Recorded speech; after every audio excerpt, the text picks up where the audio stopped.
Some of the best stories in Croatian tourism start with very humble beginnings within a small family, for example. My favourite story from Istria is from the Chiavalon brothers.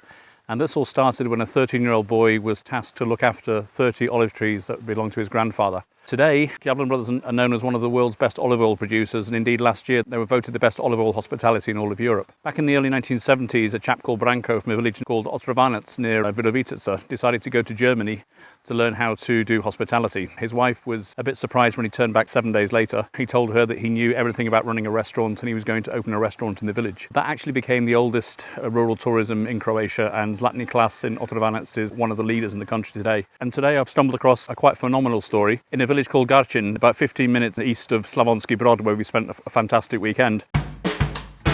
It's called Ranč Ramarin. It's two sisters and a brother, and this all started because they had a grandmother who had a small house in the village, and there were a couple of horses, and they started looking after the horses, and then people came, wanted to ride the horses, got more horses. Then they decided that people wanted something to eat, and so then they started to open a restaurant, and then some people wanted somewhere to stay, so they started doing a few bungalows and places to stay, and then they wanted some activities. So they built tennis courts, paddle courts, and then they wanted to make it more accessible for people and also to offer panorama flights. So they ended up building a private airstrip of 750 meters long. So they actually now have people flying in on their personal planes coming into land, and you're right by this wonderful lake bar. What a great way to come. The nice thing about Ranč Ramarin is that it has 100,000 square meters of its own land.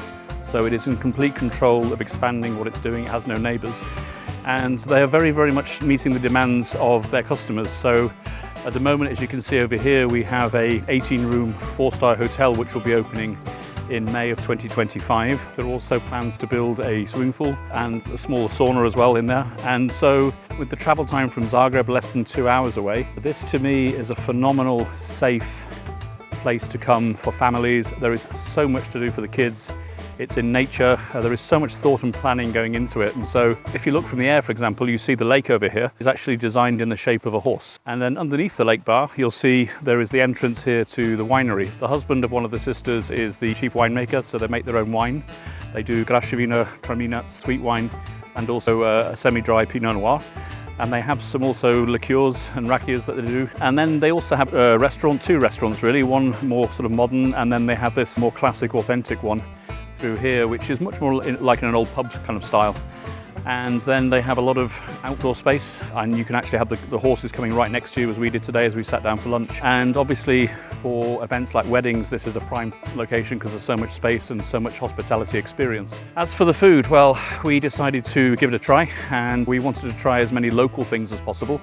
One of the things that I've only ever seen once on a menu anywhere else, and it was outstanding then, just as it was today, is a starter called chips od sarana, or chips made from carp.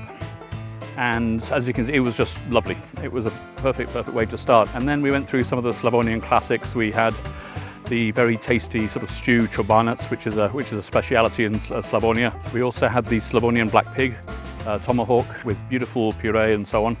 And then we also tried the smoked carp. And then we finished with tashka, which is a very sweet sort of like dumplingy type of dessert. And with local craft beer from Slavonski Brod, of course. So it was a very, very Slavonian meal. Really, really well prepared. Service was excellent. And as a place to come for a weekend with a family and just let the kids roam and do what they want, I think it's absolutely sensational. There's a swimming pool coming as well in a couple of years. So they're slowly responding to the needs of the clients. When they started, they had no idea really where this was going to go. And I've traveled a lot around Croatia. I've been to a lot of these family farms, and I don't think I've seen one which is as well equipped as this in terms of not only service but also vision. It's still run by the two sisters and the brother. They're extremely hardworking. The brother is also the pilot, so they do panorama flights, as is the father. The husband of one of the sisters makes the wine, so it's very much a family business. They now employ 24 people. It's a significant boom in the local economy. And they've also got a camping for motorhomes. We saw a couple today from Switzerland. They're here just enjoying themselves. So it's something that is really attracting people from all over. It's an incredible asset to tourism in eastern Croatia. And if you're looking to get away from it in complete tranquility, come check out Ranč Ramarin. It's fantastic.